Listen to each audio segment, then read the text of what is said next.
Let's do it. Another edition here of Guys on the Go. All the sports talk you need from the week in 40 minutes or less. We hope we put you in your car, you're driving around, you get that ride, you get your sports knowledge you need for the week right here. You fill up before we get to our sports topic. You know, we got to give love to our partners. Maybe you're driving around right now and you hate your vehicle. Maybe you've got to use your wife's car, your buddy's car to even hook up a podcast to it. Get a new ride at Mohawk Honda. 2022 is here. I get to look outside and see my brand new 2022 Pilot EXL. Now you know the vehicle you even need, right? You walk into Mohawk Honda and say, I've been listening to guys on this podcast. Where is Greg Johnson? Where is Cam McKenna? Where can I find the vehicle? You already know that answer. It's Mohawk Honda in Glenville, New York. New year, new ride, and now you can find something that works for you and your entire lifestyle, your budget, and more. I got the family. I got the seat right in the back, car seat, enough room for everybody, all the cool amenities and more. And most important, you're working with people you can trust during that car buying process. How often have you heard the horror stories of people getting ripped off or getting a terrible deal? You don't have to have that happen. You change it. You go to Mohawk Honda. It's worth the drive out to Glenville to make it happen and get into the new vehicle, whether it's the Pilot or more. Ask about the great selection of vehicles right now at Mohawk Honda, right there in Glenville, where they always go out of their way to please you. And our friends over at Johnstone Supply in Troy. The February month is still one of the cold ones. We're about to get out of the winter, but you want to make sure that when we make that adjustment from the winter to the spring, that everything in your home is right and ready to go. Do you need a change in your furnace and you've been putting it off? What about your boiler? Johnstone Supply in Troy can help you make that change. Don't go on your phone and Google it. Don't try to figure it out and then compare costs. We've already got the answer for you. Johnstone Supply in Troy, 6th Avenue. Give them a call today, 518-272-5922. 518-272-5922. If you like this podcast too, just head over to 6th Avenue. Walk in, say hello to our guy Tom, and congratulate him on the birth of his baby girl. Maybe you see our guy George walking around, Kev, James, whoever it might be. And then you could ask about the competitive prices you have for those winter projects on the way. They're right there in store for you. Check them out on Facebook as well, where they keep you updated for all the great deals going on, including, we mentioned those furnaces and boilers. How about 2% off right now if you just say the word John Goodman Furnace at Johnstone Supply in Troy? A discount for you on the way. We've got deals going on for you. You've got the spot where you need for your project, social media hookup, everything you need for this winter. It's right there. It's Johnstone Supply in Troy, 6th Avenue. One more time for the number, 518-272-5922. All right, let's get into the sports talk for this week. Well, let's start with the Super Bowl. We won't break down every single play. By the time you're listening to this, it's Thursday, Friday. It's already a week past. We like the storylines here on Guys on the Go. So let's sit on the storyline that is the Los Angeles Rams and how they changed how NFL teams will go for a title. Look, we're still coming off here in February 2022, the Patriot dynasty a little bit, right? We saw Brady leave. It's been a few years since the Patriots won a championship, but what I mean by that is that New England did it different. It was Belichick, Brady. Belichick would go out and find the guys that fit the system, that they would, quote, do their job, and they would find ways to win championships. But now we're seeing the world in the NFL post-Patriots. And we have a similarity for the most recent back-to-back Super Bowl champions. So what I mean by back-to-back is the Rams and the Buccaneers. Both franchises went all in. Now, Tampa's a little different because once you sign Tom Brady from New England, you make that push because that window you know is very small, and they went out and did it and brought home a title to Tampa. LA doesn't have that same thing.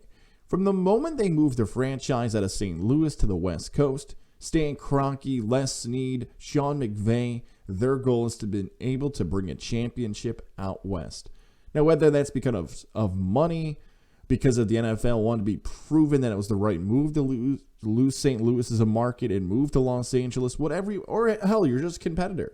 It's a bunch of different reasons. But you know the names now, right? Goff gets a $100 million contract. Maybe McVay never wanted him, and it was proven to be right that if he got an upgraded quarterback, it would work. Matthew Stafford comes in. Von Miller, situation in trade with Denver. Odell's a free agent. Aaron Donald's already been there. Andrew Whitworth could be a Hall of Fame lineman. We get all the... Eric Weddle comes out of time. You get it. All the guys who came in and decided to play. And not Deshaun Jackson, who quit during the season, which is remarkable now. So the Rams went all in. The Buccaneers went all in. Hell, this is happening across all of sports. I wish I could tell you this is just an NFL trend, but look what else is happening. The Atlanta Braves were the most aggressive team in baseball's trade deadline. They won the World Series. Same thing with Houston just a few seasons ago. They won the championship that year. You've got baseball teams doing it. You've got NFL teams doing it. Basketball teams, we told you last week about the wild trades involving Harden and Simmons, and we know about super teams and all that stuff, and luxury tax and salaries, and owners are willing to pay that as long as they bring a championship in. So what do you do if you're an NFL team? You've heard so many of the draft gurus talk about the rebuild and build towards the draft and everything else and tank and blah, blah, blah. Now it's a little bit of a balance between both, isn't it? The value of a quarterback, if you get it right, you're almost at nausea hearing about how high drafted quarterbacks will be. And I always talk about this for draft time, that some of these quarterbacks will never be better than they are right now as we break them down towards the draft. But if you get a solid quarterback, you get an aggressive GM who's willing to pay. It's going to be tough to get some of these veterans to take pay cuts, but how you get them to do it is if you establish that quarterback. Whatever it is, whether it's through the draft or maybe you bring in, like we've seen in the past, a Peyton Manning to Denver, a Tom Brady to Tampa, and my big offseason take of the summer and soon-to-be spring, Aaron Rodgers going to Tennessee. That's the way you do it. You build with the combination of free agency and an established quarterback. Note how I didn't say the draft for the entire team. I've noted draft for quarterback. Financially, it makes more sense. But the Rams, we just watched them not care about draft picks. I'm a Buccaneers fan. I'm struggling to figure out exactly what picks they have and don't have after some of the moves that they decided to make. And because I know they have veteran contributors and they got to figure out the quarterback position before all that stuff. So people like the Cleveland Browns can care about their draft picks of the past and give up a player like Julio Jones. You know the other teams that have dealt away 4, 5, 6 draft picks and didn't get a superstar, but the people run to Twitter and tell you what a great trade it is. It's not that way in the NFL anymore. These teams that have figured it out, the Bucs, the Rams, they say we don't care about draft picks. We care about players. We want as many contributors as we can to get on the field and win us a title. And if we got to pay a little bit more, if we got to pay it off in the future, guess what? It's a 4-team division. And there are teams that go 7-9 that can make the playoffs. Oh, and by the way, the playoffs are now expanded. We can be bad and have a better chance ever than in the history of the NFL to still play for a championship. That's what we learned from the Rams. The Rams going into this playoffs weren't the best team in the NFC. Green Bay was ranked higher. Tampa was ranked higher. Dallas was ranked higher. But they added the veteran pieces, the quarterback, and the coach to get you a championship. And they have now set a new model, a new mold for what every NFL team is truly capable of doing. Being aggressive and going for the championship every single season. They did it. How about it? The Siena Saints take down Iona. How about the big victory for the Saints, man? In that match with the Friday night ESPNU game, it happened. Siena gets the victory. Not the most entertaining basketball game of all time, although shout out to the Gold Rush and the fans, the alumni. How about some of my old interns out there getting some time? Shout out to Brian Radigan and Joey Haas getting some on-air love on ESPN with some quick flashes out there. But more about the game, right? Siena wins. Iona with Rick Pitino goes down. Iona's record, they bring on the weird Joe Lenardi with the toupee and the face. And as Bill Walton says, he lives in the cave. Iona's likely not going to get an at-large bid. They would have had a tough resume before. I know it's harder to project this stuff in mid-February than mid-March because of the bid stealers come conference tournament time. So if I had to guess, Iona's not going to get to the tournament. I know last week I told you they could, but they lost. I thought Iona was going to win. Things can change. But here's the bigger thing for upstate New York college basketball fans. Look around upstate New York. What college basketball program has the best chance to represent New York State in the NCAA tournament? That answer is now Siena. It's not Syracuse because Syracuse lost Jesse Edwards. Is going to continue to try to struggle to put on decent performances. The Orange are not an NCAA tournament team. It's not UAlbany. They're 10-15 right now. It's not Buffalo because the MAC's actually pretty good and Toledo's out there. You could argue Cornell out of the Ivy, but there's a few other Ivy League teams that record-wise are better.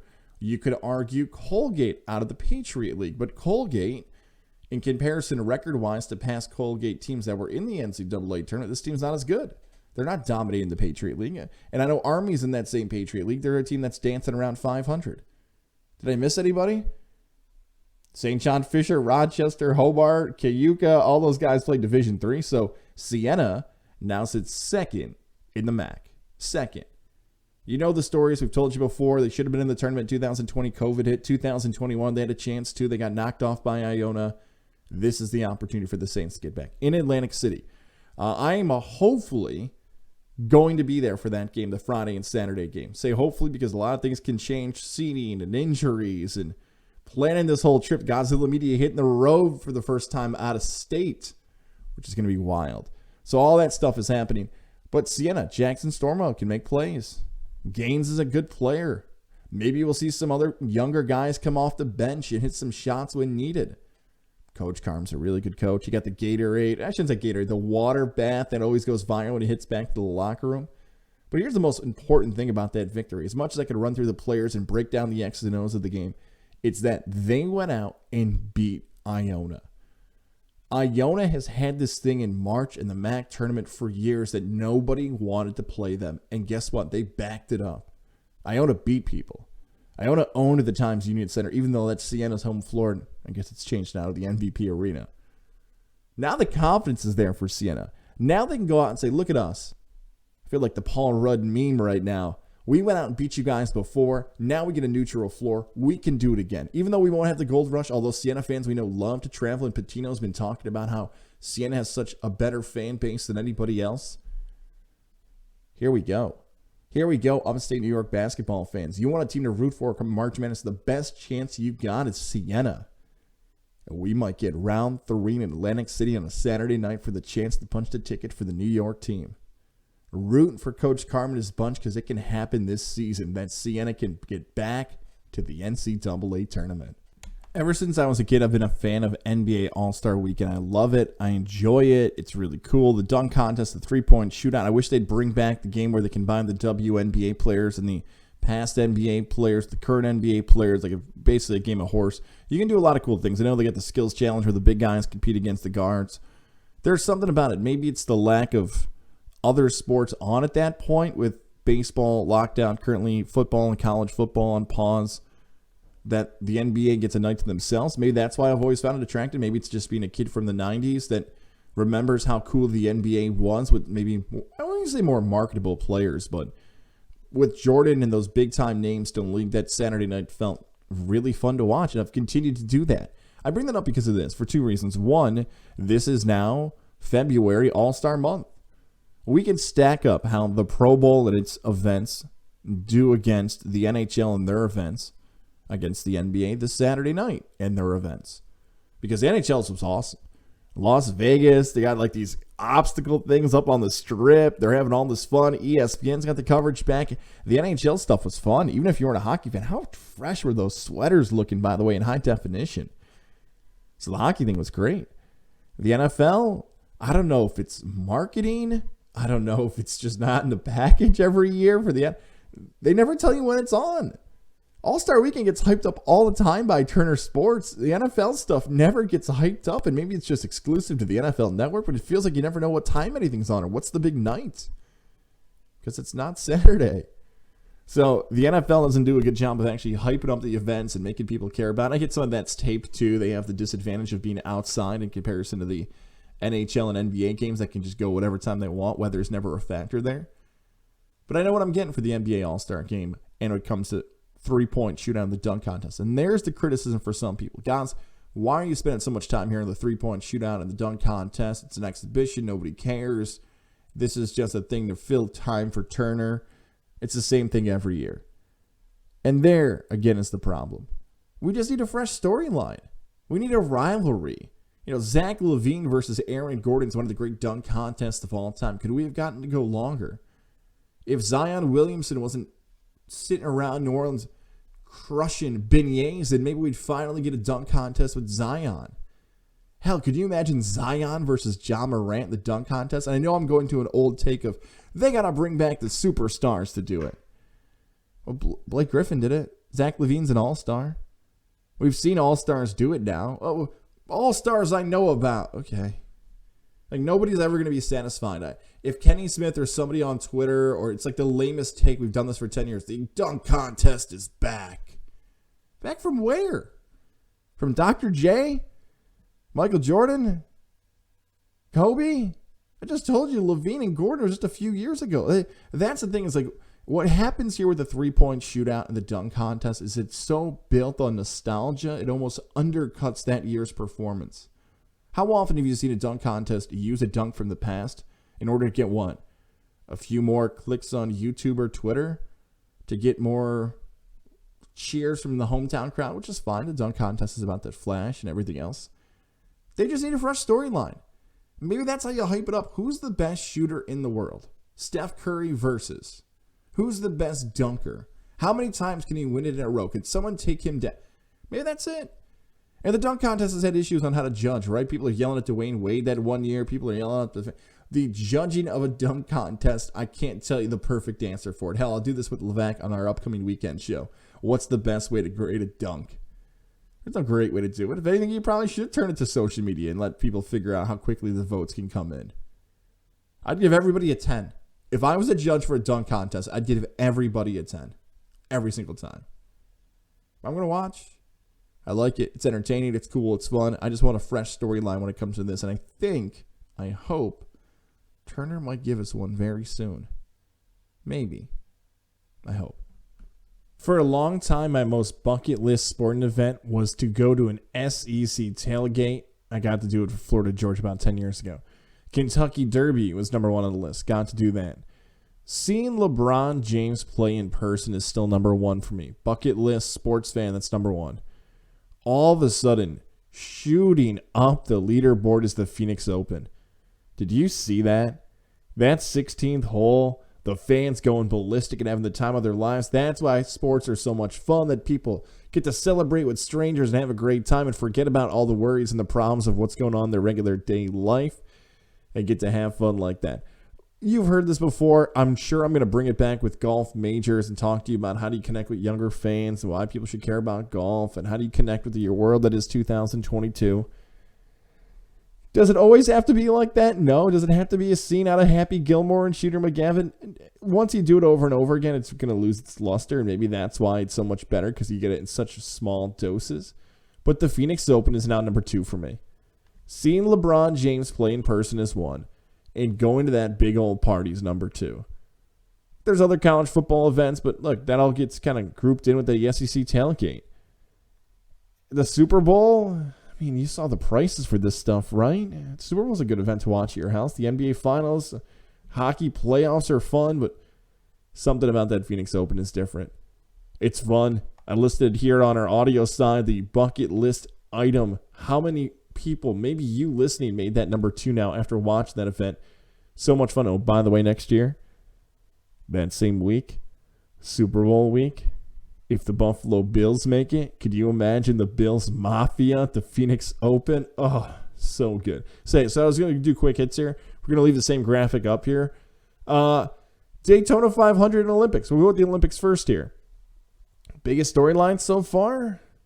We had that old skier who was 40 years old who won the medal, but that sums it up right there. Like, I could go and look up his name right now, but that shows the memory that I'll have of him.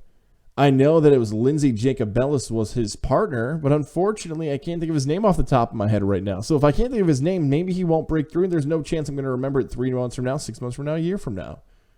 I'll remember that 15-year-old skater from Russia who positive for PEDs, a gold medal game for Team Canada versus Team USA for women's hockey.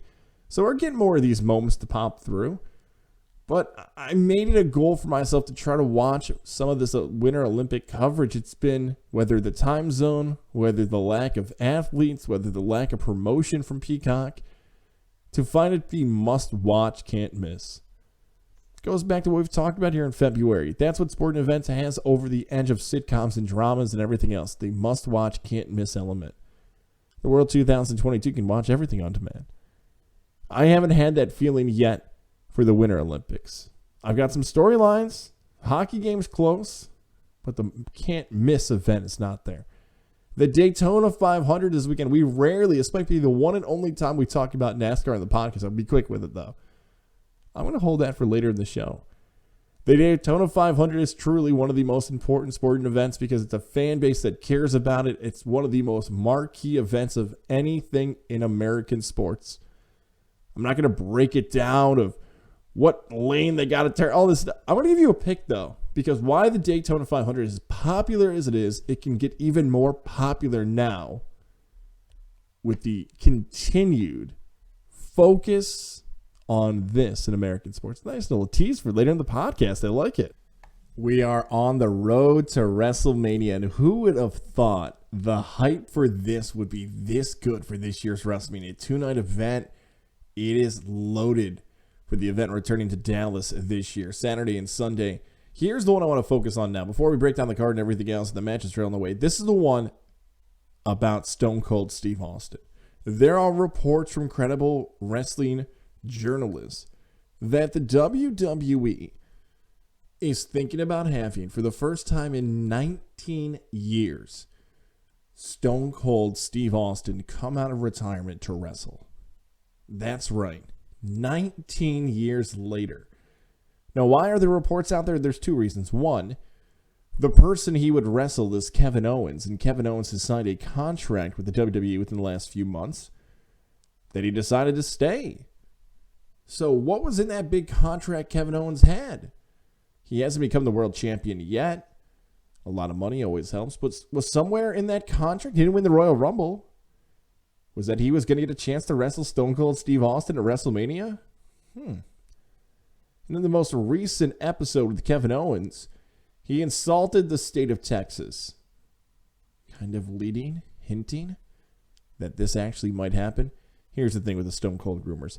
This has happened for about 10 to 15 years. I bet I could go through my Twitter right now and read about the constant Stone Cold Steve Austin rumors. Arguably the most popular wrestler in WWE history. Yeah, people might know Hulk Hogan and Andre the Giant, but we're talking about money in stadiums and legacy. Guy who was with them, Stone Cold's the guy. The Monday Night Wars. It's not going to happen. Okay? Here's the prediction. Stone Cold Steve Austin will not unretire for the first time in 19 years, even though it's in Texas to have a final match against Kevin Owens. It's not going to happen.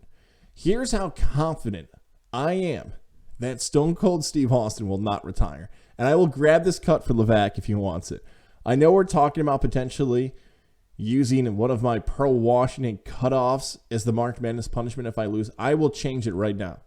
For the first time in 2 years, the Levac and Goss Bracket Challenge is back. I will do a show, double down here. If Stone Cold Steve Austin actually comes out of retirement and wrestles, not like the weird thing The Rock did a few years ago where he wrestled like Eric Rowan for like 5 seconds and pinned him. I'm talking about music hits, glass shatters, comes down and wrestles Kevin Owens. I will do a show with Stone Cold Steve Austin. I will shave my head. I will grow out the goatee. I'll find a black cut sleeve jacket. I'll find the knee braces. I will do a full show out on location of Stone Cold Steve Austin. That's how confident I am that it is not going to happen. That Stone Cold is not coming back. I love Stone Cold. He did this thing at WrestleMania 30. I can go back and watch all the clips from the 90s. As much as I like Stone Cold Steve Austin as a wrestling fan, and you listening, you know the name, you don't need him to come back at 57 years old. Okay? We've seen it. It's been awesome. Don't let this be your fun. No. He did it with The Rock. Signed off. Thank you very much. Good to go. That's it. WrestleMania will be fine without you. You got a lot of cool stuff that can still happen. Which leads to this discussion of the cool stuff that can happen. The big news in the world of professional wrestling. Cody Rhodes is leaving All Elite Wrestling to, according to reports, come back to the WWE. Now, why did Cody Rhodes leave? For those who haven't been following, this has been great drama. Cody Rhodes, the one who founds All Elite Wrestling, of course, with the Young Bucks and Kenny Omega, but it was more about Cody Rhodes basically saying, 2016, you guys don't think I'm a main event player. You guys are putting me in this stupid gimmick with Stardust. I'm going to go on my own. I'm going to do my own thing, and I'm going to show you I can draw money and I can be the man. And he went across the independent circuit, and he had a new story to tell, and he did all those things. And by 2019, He's ready to do his own thing and truly challenge the WWE. And for the first time in my life in 20 years, the WWE had a legit challenger in All Elite Wrestling. On cable news, billion-dollar backer, signings going over there, the cool vibe, everybody loved it. What the hell happened? You've listened to this podcast. How many times have I dropped a podcast, White Heat, which you crashed the other day? Both of us have agreed on this. JJ and Brian Kitty have been a little bit more aggressive and more profanity-laced than me when we talk about All Elite Wrestling. As much as I'm a fan of AEW, my biggest criticism of them over the past month is that they've never accepted the negatives.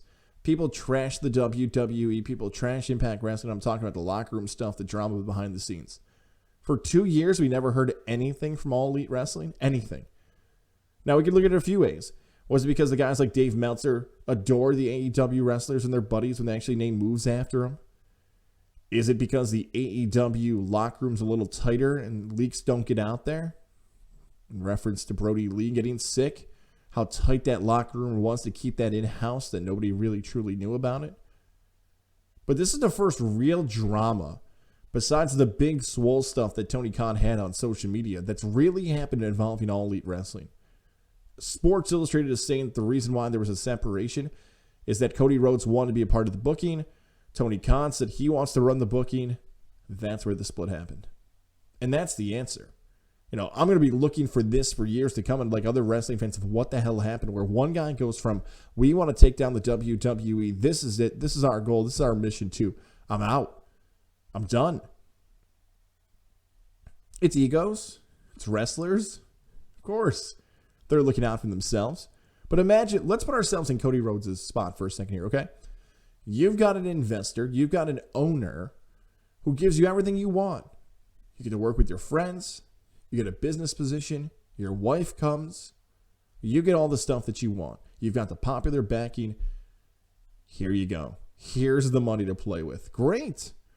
They tell you, okay, we're going to give you all these things, but your boss is still going to have an influence on you. Okay, that's fine. Like, that's a business. It's not the greatest thing in the world that you still have to have a boss, but okay. And time after time, whenever this documentary comes out, whether it ends up being on some Amazon or Apple Plus format 5-10 years from now, when we compare what happened for the Monday Night Wars in the 1990s to what happened here with AEW versus WWE, aren't the Tony Khan, Eric Bischoff comparisons pretty similar? I was at an AEW show back in Rochester.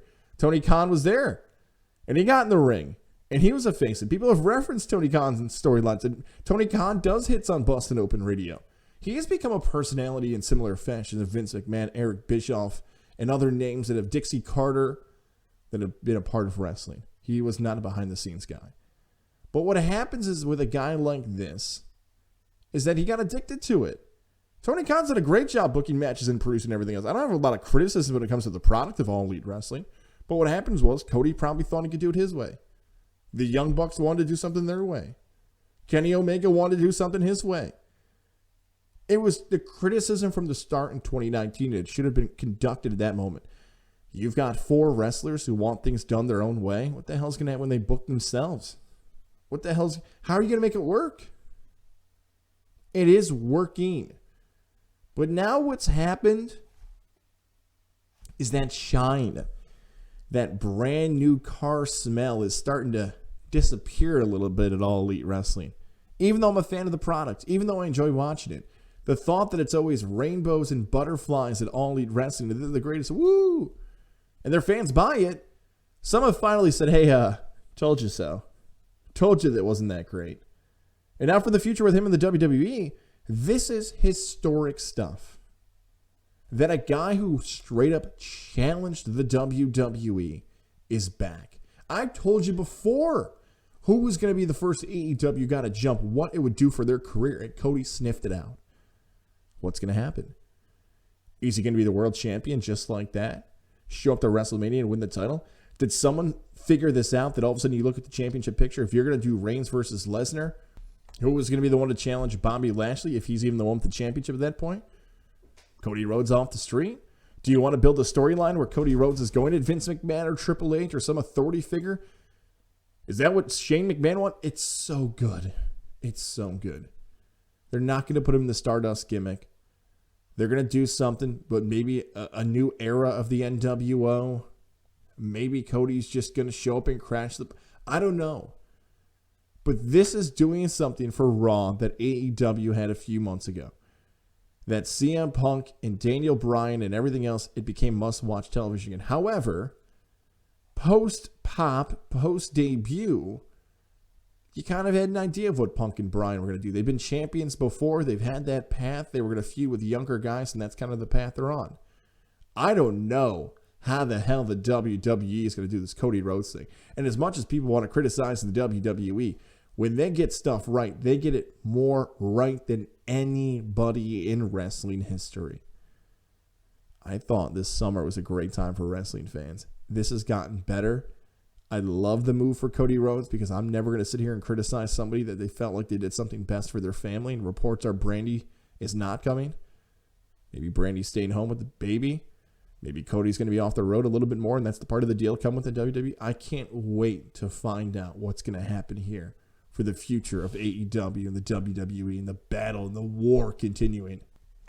Before we get to our weekend wagers, we want to tell you about the partners that make this possible. Guys, how did Valentine's Day go? Got a birthday coming up, an anniversary on the way. Lily and David Fine Jewelers, located at their new location, the Shops of Wilton, is the spot for you.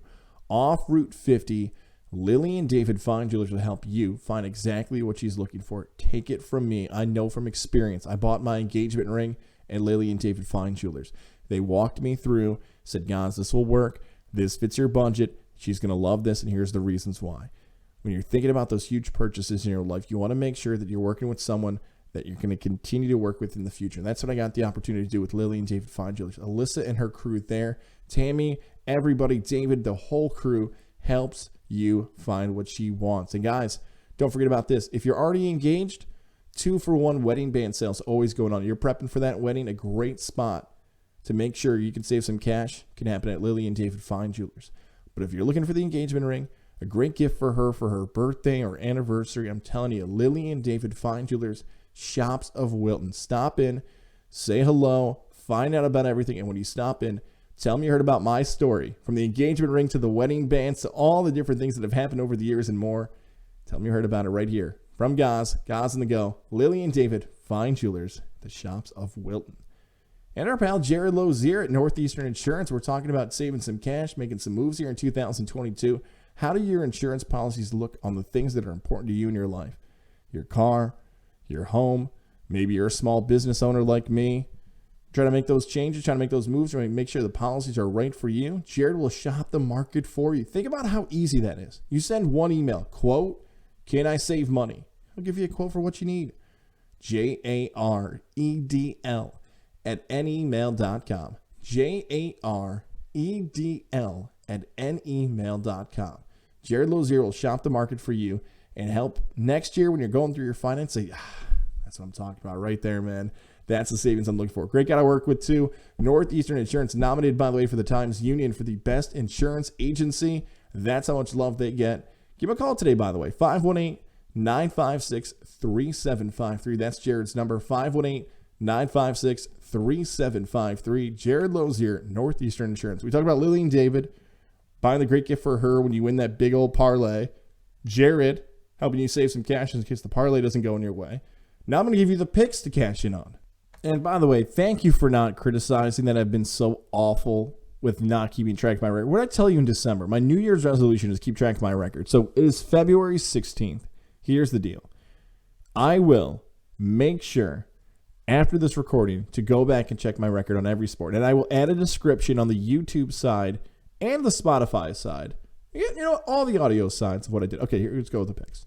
Daytona 500 lead here. I did my research.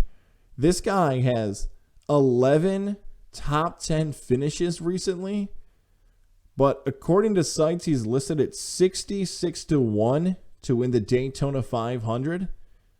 Let's get crazy. He drives number 43. Eric Jones is my pick. Yeah, let's make a big time winner. Eric Jones, 11 top 10 finishes in his career, 43.